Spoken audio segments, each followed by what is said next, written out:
The Mariners lose yet another series, and we are dangerously close to the trade deadline. Hello, everyone, and welcome to the series analysis episode of the Seattle Baseline Podcast. My name is Julian Smith, and I'm with Alex Hong.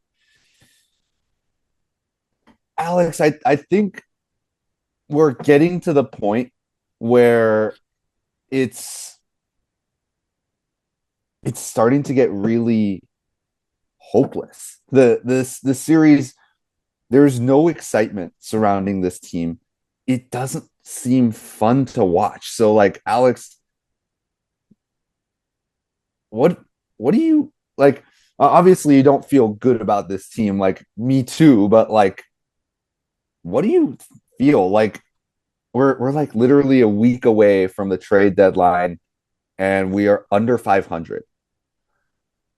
I mean, I have an anecdote from years ago. I remember when I watched the Mariners back in like 2016, 17. Those were years that I knew they were not going to. Actually, 2016 was a decent year.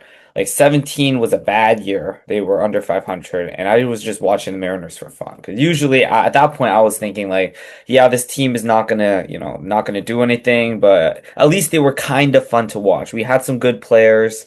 Like that was before Cano got like suspended for all the things he did. And then, oh, in 16, we had Daeho Lee. He was a fun player. There's a lot of good things, at least, even when we were losing. But this year is genuinely, it's one hurts by the fact that we had so many expectations going into this year, but it also just isn't very fun to watch. Like there's nothing like if I'm watching a game, I'm not very excited unless I'm like at the stadium, which at that point I'll be excited regardless of how the Mariners are doing. But when you're just watching the game on TV or keeping up with it, it's just like, yeah, this is hopeless. Like I know the Mariners can't come back. In that last game when Brazardo gave up the 3-run homer to Stewart, right? I knew the game was over. I knew we were not coming back. There's just no hope. And mentioned this before. This team has like zero opportunity to make a comeback. It's just like they lose all these close games. Now they're just losing games. At least it's gone worse, and there's just no hope. So it's not fun to watch this team, and it really shows that this team is at its current state is just bad. It's not good enough to compete. Yeah.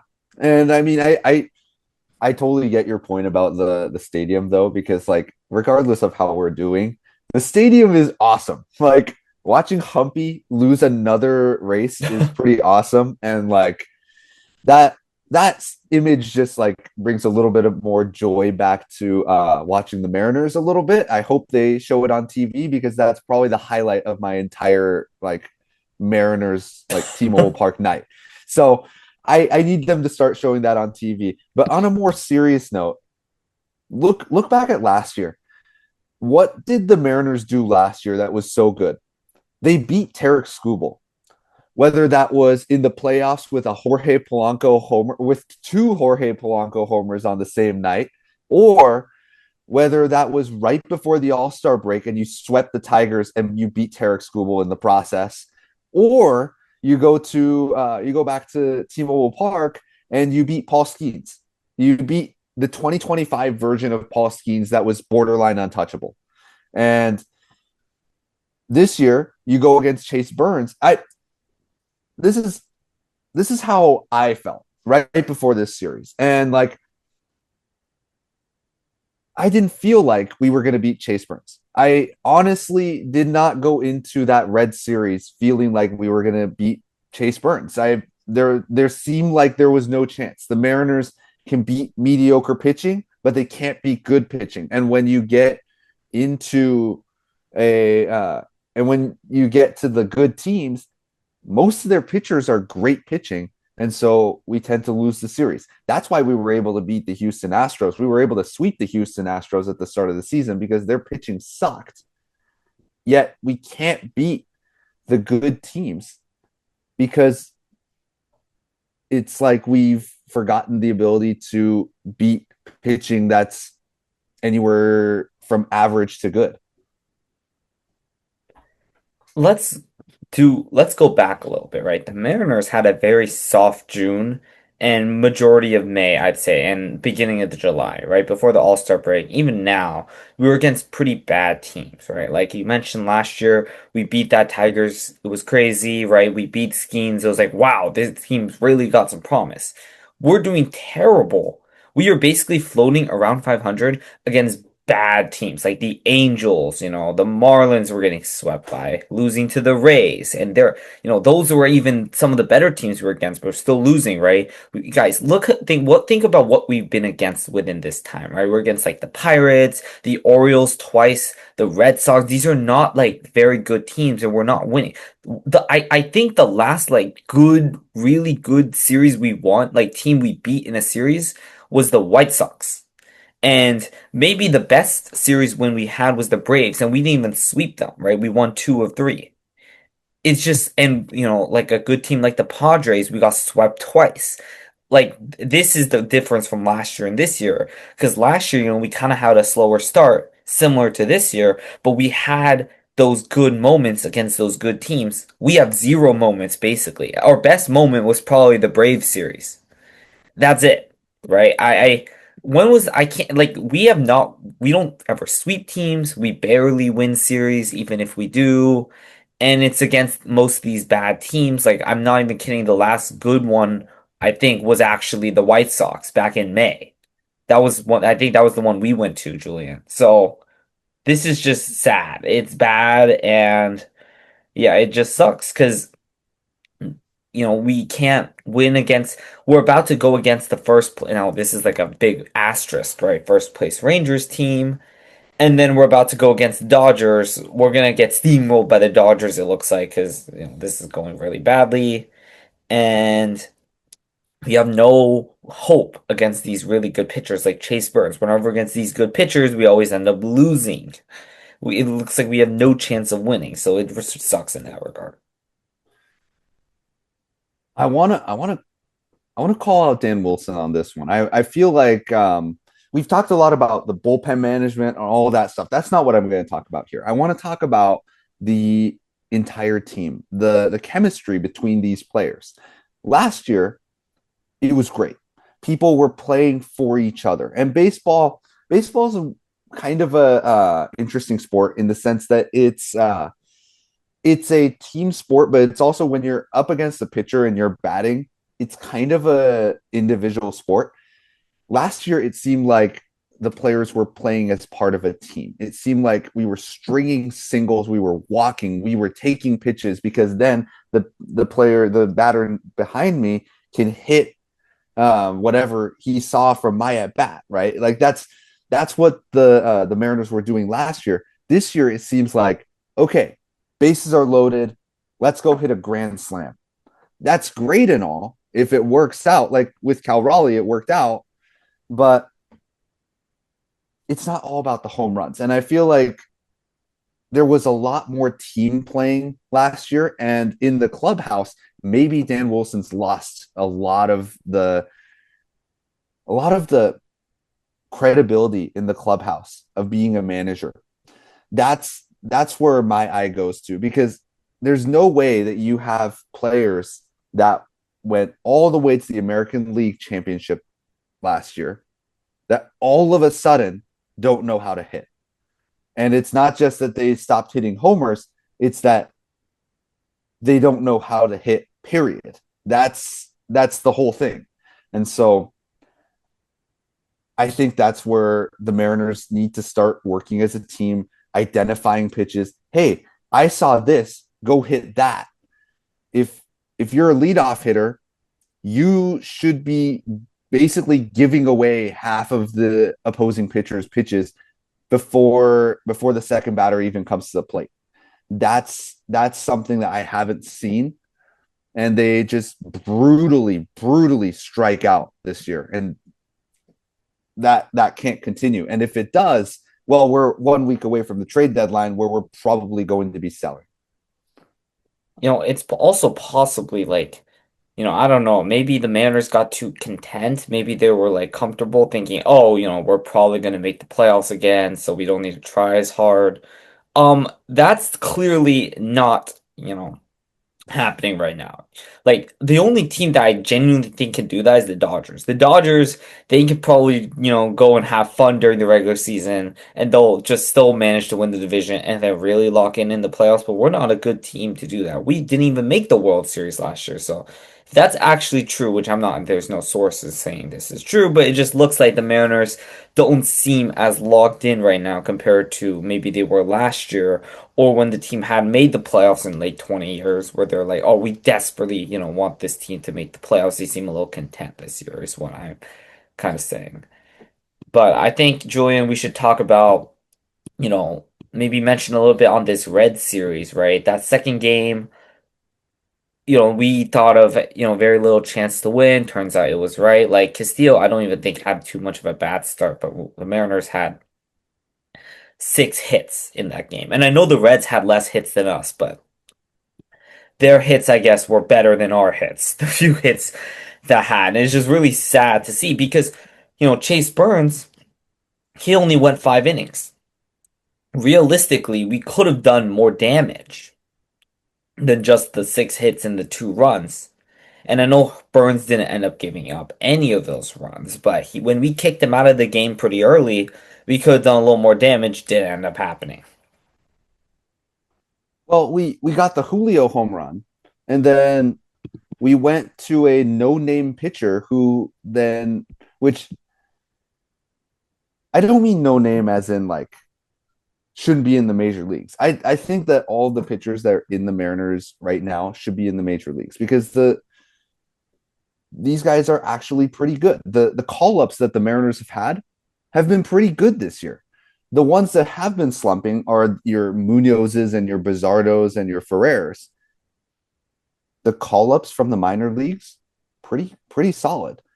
But then again, you went from Ferrer in the eighth inning, 2 runs down, to So it the was pitcher. Michael Rucker. Yeah, Michael Rucker in the ninth inning, 1 run down. You Yeah. were 1 run down. The Mariners were making a comeback, and it felt like, oh, we've given up all of a sudden. Because in the eighth inning, we could not cash in on Jose Ferrer's 0 in the eighth inning. Is that the right move? Like, if anything, Rucker should have gone in the eighth inning, and Ferrer should have been saved for the ninth because in the third game we didn't have Ferrer. Maybe they're trying to relax the bullpen, give them some more rest, but we had an off day after the series. So that kind of didn't make sense to me. And if you're gonna throw the game, like if you're throwing in Michael Rucker, like no offense to him, but we're most likely, content with losing the game. We should have done that. Yeah, you're right. We should have done that after Castillo pitched, right? Castillo went his 7, 3 runs, that's fine. And if we determine we don't want to try to win the game, even though it's a very winnable game, we should have just went Rucker in the eighth and then, maybe had him in the ninth as well, and then fully commit to the next game. But we had Ferrer pitch and then Rucker. If you're gonna have Ferrer pitch, you might as well bring in another leverage arm because we're gonna have an off day after this series. It's not like we're screwing ourselves for the Rangers series. And it was a winnable game because it was a 1 run game, like you said. So that didn't make any sense to me. I don't even know what that was about. That was very questionable. Yeah, I But, mean, yeah. sorry. Then again, the offense needs to score more runs. You can't win scoring 2 runs, 3 runs. That's not how it works. There's a reason why a quality start is 3 runs and 6 innings. It's because 3 runs is not enough to win games. If you're giving up quality starts every single time, it doesn't matter if your pitchers are putting up quality starts. It's equal or losing every single time. That's not how you win games. You have to score 4 runs or above. And the Mariners don't look like they're not just a not good enough team. They don't look competent in doing that for this whole season, especially against great pitching. Even against bad pitching, they can't seem to get the offense to score more than 3 runs. That's an issue. That's a real issue for the Seattle Mariners right now, which that's the part that concerns me so much more than any of this bullpen. You should have put in this guy. Like, that's great. Why not score 4 runs and we could have won that game? I would like to say though that sometimes the bullpen decisions can influence a player because if we're throwing in like in the last game, Bizzardo, we put in Bizzardo, he gives up the homer, right? We're losing 5-3. There's 2 innings left. And then we decide to throw in we threw in Cole Wilcox. And he hasn't actually been too bad this season, but like let's be honest, Spires pitched 0 innings in the entire series. Munoz as well, 0 innings. Ferrer pitched 1 inning in the previous game.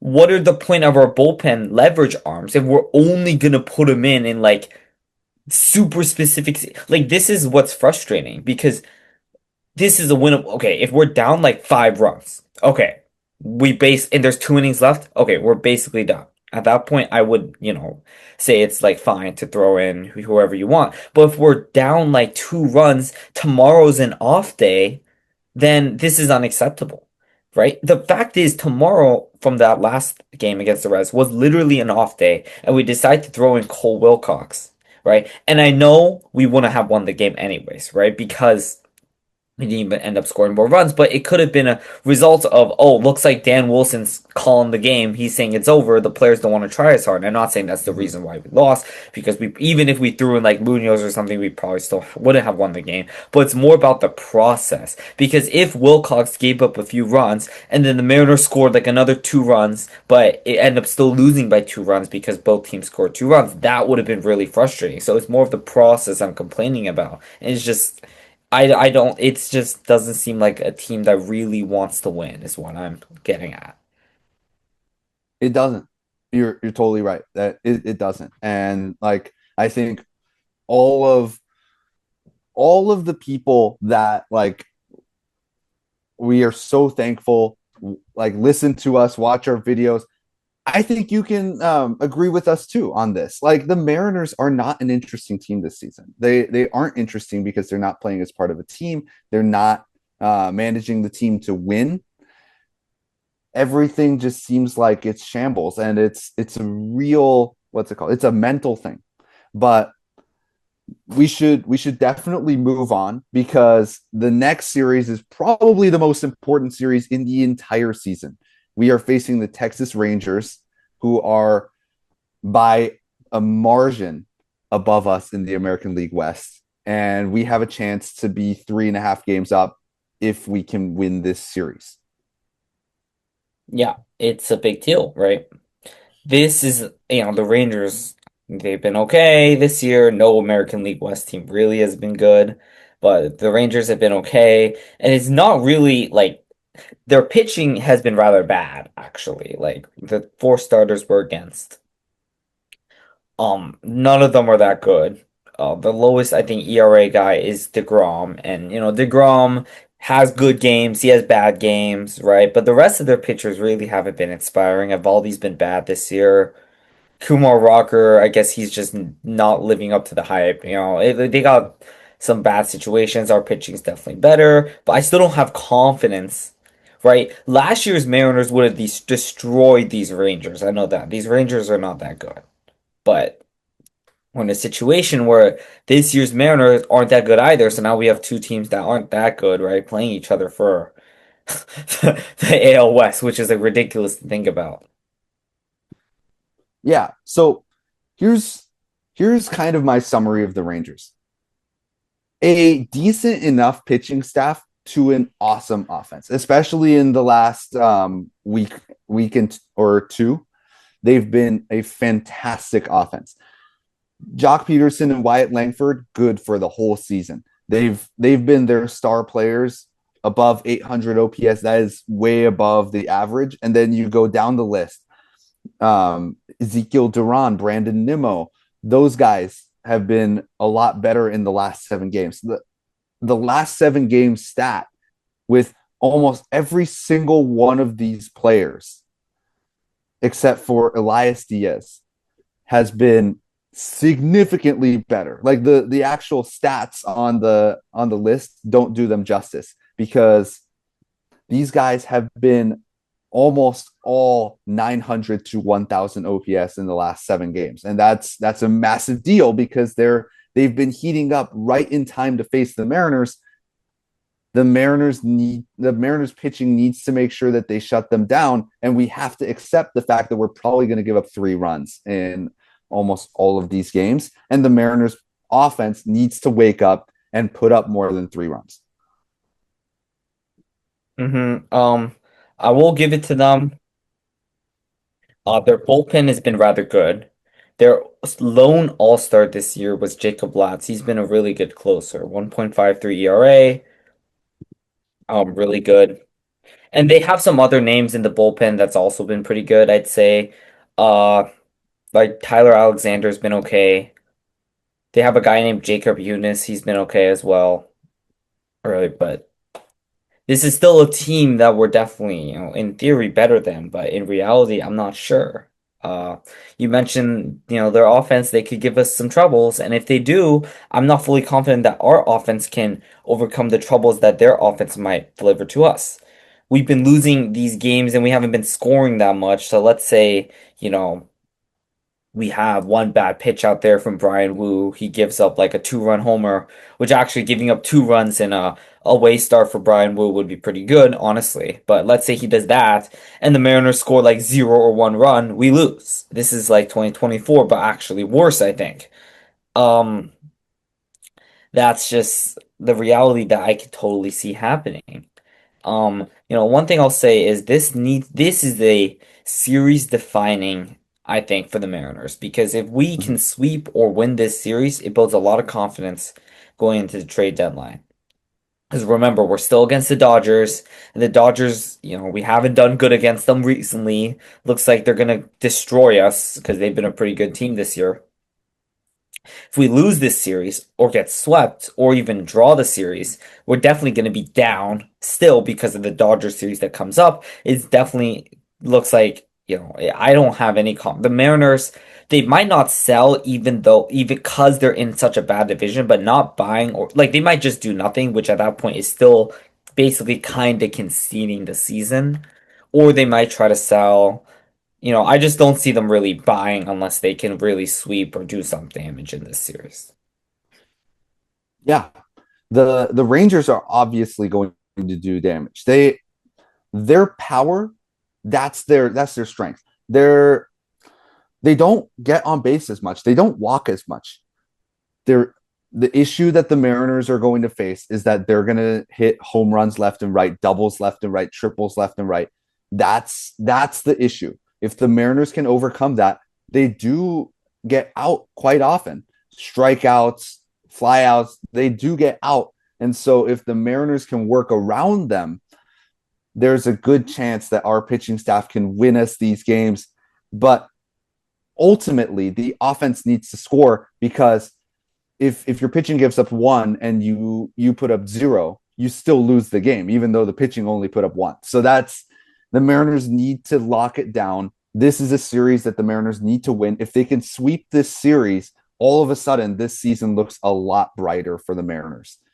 But let us know what you guys think because it sucked so far and we totally understand. So we want to hear in the comments what you think.